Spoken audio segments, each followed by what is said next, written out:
in the primary to be the nominee of the vote.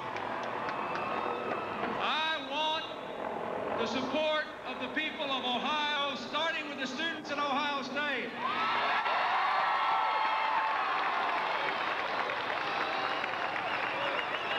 You know, last week on this day, I went to East Lansing, Michigan, to the site of the first presidential debate. Where was George? George was traveling around the country, around my state, criticizing Arkansas, but not where I could answer. And you know what happened then? Then George flew home to Washington, and in the late of the night, when the newspapers had gone to bed and the television news was over, for the second time, he vetoed the Family and Medical Leave Act. Now, this was typical of the Bush administration. He said he'd give us family leave, and he vetoed it twice. And he did it late at night, hoping it wouldn't be much news. And more important, he told us once again that we can't. We can't, we can't, we can't. Do you know how many nations have family and medical leave, my fellow Americans? 72. When I was your age, I was raised to believe that America was the we can country, not the we can't country. And on November 3rd, we'll be the we can country. You know, today we were supposed to debate in Louisville, so I went to Louisville. And where was George? He was in Tennessee. Where was George? I'll tell you where he was. He was in Tennessee. And guess what else is in Tennessee? There's a plant in Tennessee with 304 people who used to work there. And guess what we found out Sunday night? We discovered that the United States government under George Bush spent taxpayer money to subsidize the shutting down of that plant and the opening of a plant to replace it in Central America. He's spending their tax dollars to put their money in Central America. Just a few days ago, Mr. Bush said that I was going to raise the taxes of middle-class people. He got that wrong. He raised the taxes of middle-class people. I'm trying to give him a break. Guess what? It has now become clear that under the Bush administration, the policy of this government is that foreign companies located in the United States should pay lower taxes than American companies located here with the same income. I want foreign investment in America, but I want people here to pay their fair taxes no matter who they are, no matter where they're from.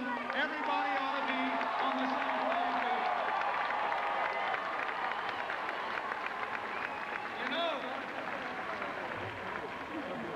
this president has resorted to name-calling and yelling. See his demonstrators over there? They don't even want me to talk because they know the truth hurts. The truth hurts.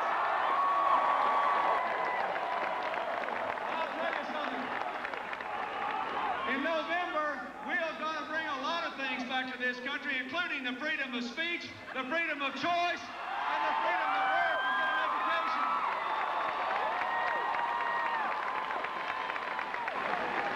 But the truth is, this election is about you, late-year high. It is wrong that we are being asked to give 4 more years to an administration that has given us the slowest economic growth in 50 years and that until a few weeks ago denied that there was a recession in the United States.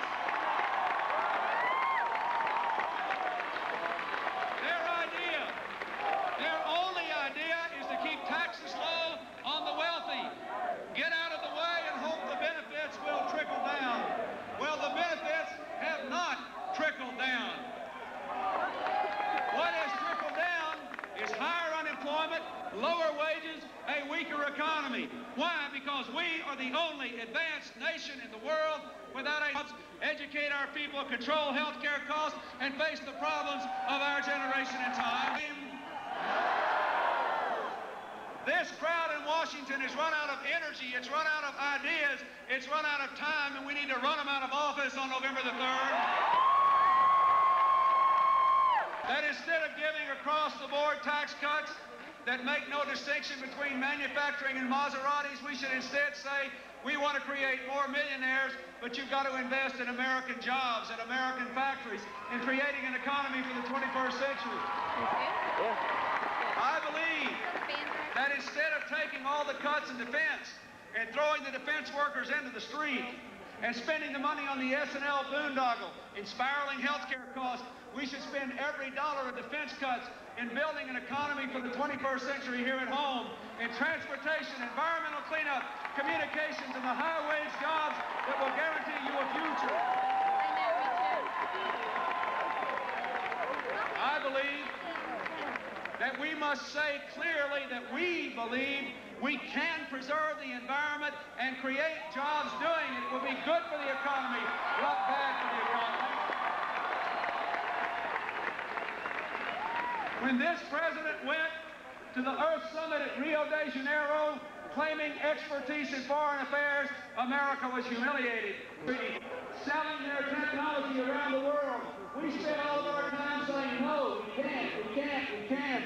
Germany and Japan said we can. Guess what? To the booing crowd, we have 2/3 of environmental technology sold in America are manufactured in foreign countries. Vote for me, and we'll take those jobs back here for other people.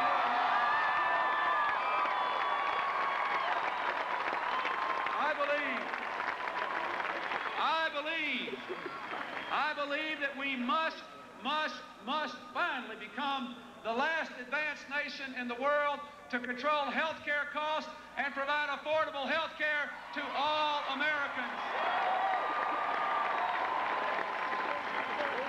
The other side says we can't. They want to pour $100 billion more of good money after bad.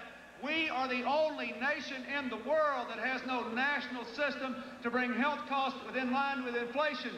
So we spend more of our income, 30% more than any other nation, and yet we are less healthy than many other nations. If you'll vote for us, we'll invest in primary and preventive health care. We'll take on the AIDS crisis and we'll talk about it and deal with it and face it and not run away from it.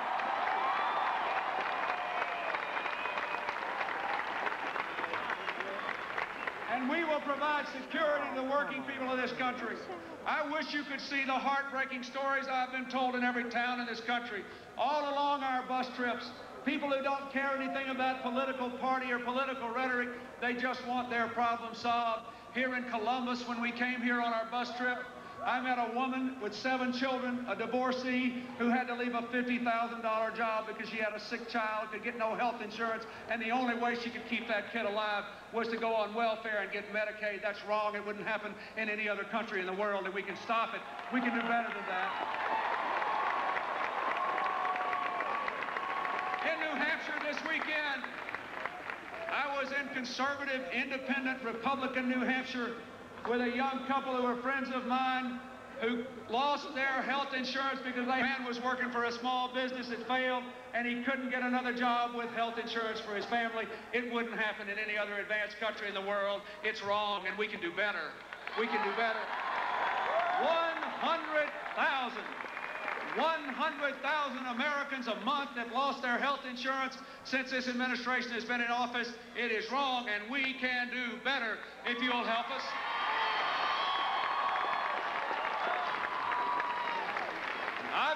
I believe you know that no president can promise you any opportunity in a global economy that you are not prepared to work for yourselves.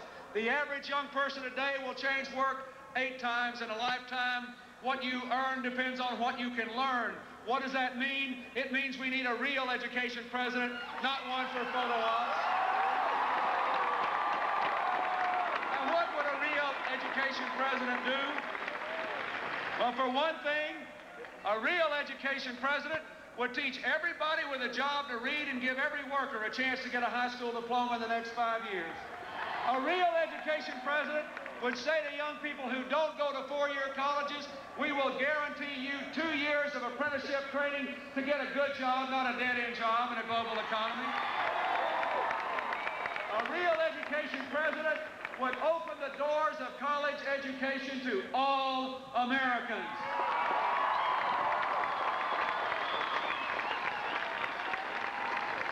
Under our proposal, we will establish a national trust fund out of which any American can borrow the money to finance a college education. No questions asked about income or background. And then pay it back either as a small percentage of their income over time after they go to work, or even better, by working for 2 years to rebuild America here at home. Think of this. Think of this. If thousands and thousands of young people from Ohio said, I will finance my college education by working for my country here at home, as teachers, as police officers, in rural health programs, in inner-city programs with kids, helping the elderly, helping people with disability, helping solve the homeless problem. From the grassroots up, without government bureaucracy, we could solve the problems of this nation and educate a whole generation of Americans. It would be the best money we ever spent.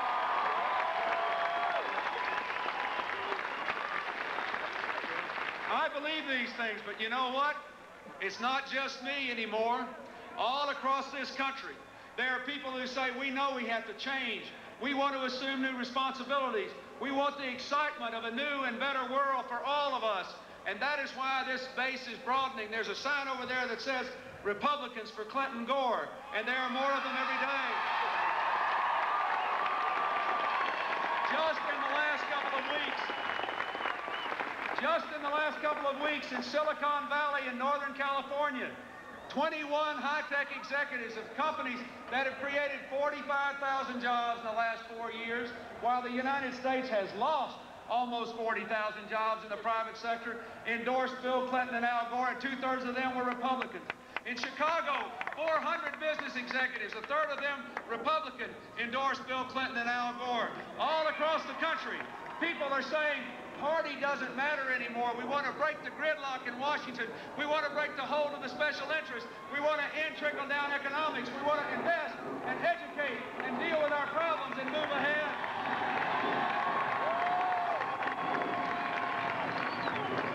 Last week, Admiral William Crowell, who was the chairman of the Joint Chiefs of Staff under Presidents Reagan and Bush, endorsed Bill Clinton for Commander-in-Chief because he wanted the problems of our country faced. My fellow Americans, this is not an election about party. It never was, and it cannot be. Our generation is being tested. The other side knows only blame and finger-pointing and name-calling. The other side spent the first 2 nights of the Republican convention running against my wife. And, by the way, that's an argument Bush will lose every time.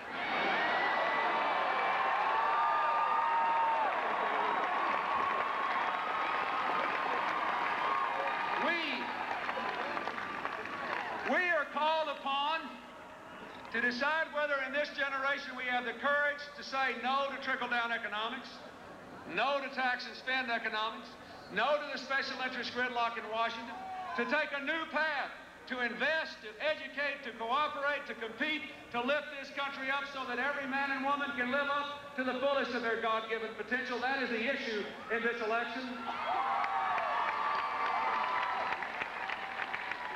It is literally true that this president, who promised us no new taxes and gave us the second biggest tax increase in history, who promised us 15 million new jobs and now has a decline in private sector jobs, has spent money to create more jobs in Central America in the private sector that have been created in the United States of America in the last 4 years. We can do better. And I have offered you a program to lift the sights and the vision of the people of this country. 1960, John Kennedy said to my generation what I say to you. This is a great nation, but we can be greater. We can do better. We must do better. We cannot allow you to be the first generation of Americans to do worse than your parents. It is not necessary. The end of the Cold War gives us the opportunity to open untold vistas of achievement, of opportunity, a rich and diverse life and a rich and diverse country that can be ours if we have the courage to change. But make no mistake about it, in the next 35 days, this election will turn into a clear choice between hope and fear, between a proven path of failure and new ideas, between having the courage to change and having the fear of to be stuck in the same old rut. My fellow Americans, we're around here after 200 years because about once in a generation, when our people had to make fundamental change, they did it. They always grasped for the future. They always kept America forever young. This election is your election. It's the election of the people at Ohio State, or the University of New Mexico where I was, or Michigan State, or for my daughter who's 12 years old. It's the election looking toward the future. I want it to be yours. It can be the best future we ever had, but you must lead the drumbeat of change on November 3rd. Thank you, and God bless you all. Thank you. Thank you. Thank you.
See if we can get him now.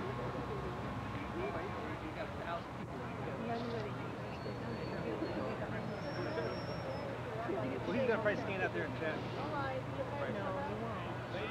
Because all the cheers are in front of him.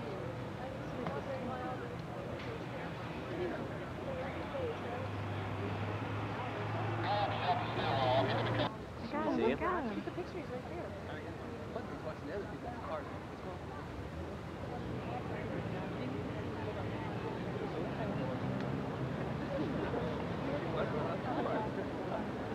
Well, as long as you get him out of jail. With a broken arm, you know.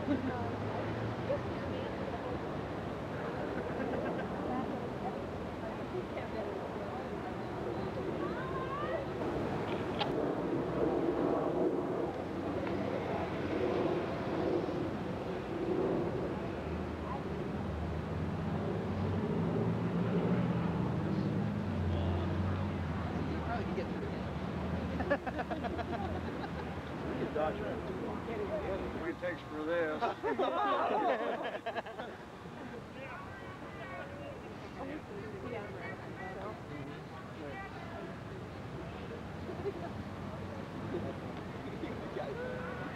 Hey, up here! He's already got you.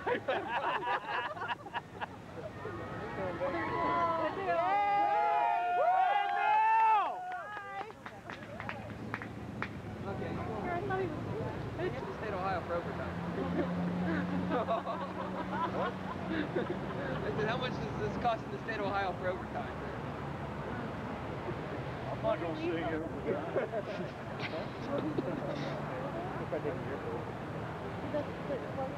Hey, you know Mike Lord? They have a light on. I grew up with him. You got better, right?